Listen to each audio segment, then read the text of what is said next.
சாலையில் நடந்து சென்ற பெண்ணுடன் வாக்குவாதம். திடீரென மறைத்து வைத்திருந்த கத்தியை எடுத்த மர்ம நபர் பெண்ணை கத்தியால் குத்திக் கொன்ற கொடூரம். ரத்தம் படிந்த சட்டையுடன் காவல் நிலையத்தில் சரணடைந்த கொலையாளி அளித்த அதிர்ச்சி வாக்குமூலம். சாலையில் சென்ற பெண்ணை கொலை செய்தது யார்? நடந்தது என்ன?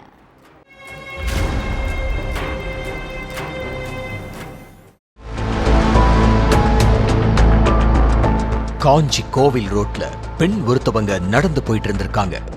அப்ப அங்க வந்த ஒருத்தர் அந்த பெண் கிட்ட வாக்குவாதம் பண்ணி இருக்காரு. அடுத்து அவங்க சுதாரிக்கிறதுக்குள்ள தான் மறைச்சு வச்சிருந்த கத்தியை எடுத்த அந்த நபர் அவங்கள சரமாரியா கொத்தி கொன்னு இருக்காரு. இதுல ரத்த வெள்ளத்துல சுருண்டு விழுந்த பெண் சம்பவ இடத்திலேயே உயிரிழந்துட்டாங்க. இந்த விஷயத்தை கேள்விப்பட்டு ஸ்பாட்டுக்கு வந்த போலீஸ் சடலத்தை மீட்டு போஸ்ட்மார்ட்டத்துக்கு அனுப்பி வச்சாங்க. அடுத்து சம்பவத்தை பத்தி அங்கிருந்த பொதுமக்கள் கிட்ட விசாரிச்சிருக்காங்க. அதுக்கடுத்து அந்த ஏரியாவில் உள்ள மொத்த சிசிடிவி காட்சிகளையும் எடுத்து பார்த்திருக்காங்க. ஆனா கொலையாளி பத்தி எந்த ஒரு தகவலும் கிடைக்கல. இதுக்கிடையில பெருந்துறை போலீஸ் ஸ்டேஷனுக்கு போன ஒருத்தர், சார், என் பேரு செங்கோட்டையன், நான் என் மனைவி விஜயாவை கத்தியால குத்தி கொன்னுட்டேன்னு சொல்லி சரணடைஞ்சிருக்காரு. அதுக்கடுத்து அவரை கஸ்டடியில எடுத்த போலீஸ் அவர்கிட்ட தீவிர விசாரணையில இறங்குனாங்க. அதுலதான் கொலைக்கான காரணம் தெரிய வந்துச்சு. ஈரோட்டில் உள்ள பெருந்துறை பகுதியைச் சேர்ந்த செங்கோட்டையன் விஜயா தம்பதிக்கு 30 வருஷத்துக்கு முன்னாடி கல்யாணம் ஆகி இருக்கு.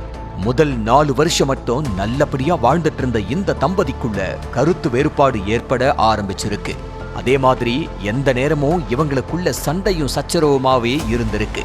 அதனால 2 பேரும் பிரிஞ்சு தனித்தனியா வாழ ஆரம்பிச்சிட்டாங்க. அதுக்கப்புறம் செங்கோட்டையன் 2ஆவதா வேற ஒரு பெண்ணை கல்யாணம் பண்ணிக்கிட்டாரு. இந்த தம்பதிக்கு இப்ப ஒரு மகளும் ஒரு மகனும் இருக்காங்கன்னு சொல்லப்படுது. ஆனா விஜயா கல்யாணம் பண்ணிக்காம தனியாதான் வாழ்ந்துட்டு இருந்திருக்காங்க. இதுக்கிடையில கடந்த 2021 வருஷத்துல விஜயா தன்னோட கணவன் கிட்ட ஜீவனாம்சம் கேட்டு நீதிமன்றத்துல வழக்கு போட்டிருக்காங்க.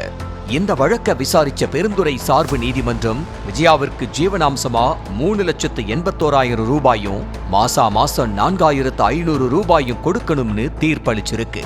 செங்கோட்டையன் பஞ்சர் கடை வச்சு பிழைப்பு நடத்திக்கிட்டு இருந்ததுனால அவருக்கு பெரிய அளவுல வருமானம் இல்ல. அதனால அந்த ஜீவனாம்சம் பணத்தை திருப்பி கொடுக்க முடியாம செங்கோட்டையன் தவிச்சுக்கிட்டு இருந்திருக்காரு. செங்கோட்டையனுக்கு அதே ஊர்ல 55 சென்ட் நிலம் இருக்குன்னு சொல்லப்படுது. செங்கோட்டையன் அந்த நிலத்தை விற்க முயற்சி பண்ணி இருக்காரு. ஆனா அதுக்கு விஜயா ஒத்துக்கலன்னு சொல்லப்படுது. ஏன்னா விஜயா முதல் மனைவி அப்படிங்கறதால எதிர்காலத்துல அந்த நிலத்திலையும் விஜயாவுக்கு சம பங்கு இருக்குதுன்னு சொல்லப்படுது. அதனால விஜயா அந்த நிலத்தை வித்து நீ எனக்கு பணம் தர்ற வேலையெல்லாம் வேண்டாம், நீ சம்பாதிச்சு எனக்கு கொடுன்னு சொல்லி இருக்காங்க. அதுக்கு செங்கோட்டையன், நானே பஞ்சர் கடையை வச்சு பொழப்ப நடத்திக்கிட்டு இருக்கேன், என்கிட்ட அவ்வளோ பணம் இல்ல, நிலத்தை வித்து உன்னோட பணத்தை கொடுக்கறேன், அப்படி இல்லைன்னா என்னால பணத்தை தர முடியாதுன்னு சொல்லி இருக்காரு. ஆனா விஜயா அந்த பிரச்சனைய விடுற மாதிரி தெரியல. எப்படியாவது பணத்தை வாங்கிடணும்னு பிடிவாதமா இருந்திருக்காங்க. இதனால விஜயாவோட டார்ச்சரை பொறுத்துக்க முடியாத செங்கோட்டையன் இவளை இப்படியே விட்டு வச்சா ஜீவனாம்சம் வாங்காம விடமாட்டா, எல்லா சொத்துலையும் இவ பங்கு கேட்க ஆரம்பிச்சிருவா, அதனால கூடிய சீக்கிரத்துல விஜயாவோட கதையை முடிச்சிடணும்னு திட்டம் போட்டிருக்காரு. சம்பவத்தன்னைக்கு விஜயா காஞ்சி கோவில் ரோட்ல நடந்து போய்கிட்டு இருந்தாங்க. இத தெரிஞ்சுக்கிட்ட செங்கோட்டையன் நேரா அங்க போயிட்டு விஜயா கூட சண்டை போட்டிருக்காரு. அப்ப 2 பேருக்கிடையில பயங்கரமா வாக்குவாதம் ஏற்பட்டிருக்கு. அந்த நேரத்துல தான் மறைச்சு வச்சிருந்த கத்தியை எடுத்த செங்கோட்டையன் விஜயாவை சரமாரியா குத்தி கொன்னு இருக்காரு. அடுத்து நேரா பெருந்துறை போலீஸ் ஸ்டேஷனுக்கு போயிட்டு செங்கோட்டையன் சரணடைஞ்சிட்டாரு. விசாரணையோட முடிவுல எல்லா உண்மையையும் தெரிஞ்சுக்கிட்ட போலீஸ் செங்கோட்டையனை அரெஸ்ட் பண்ணி சிறையில அடைச்சிட்டாங்க.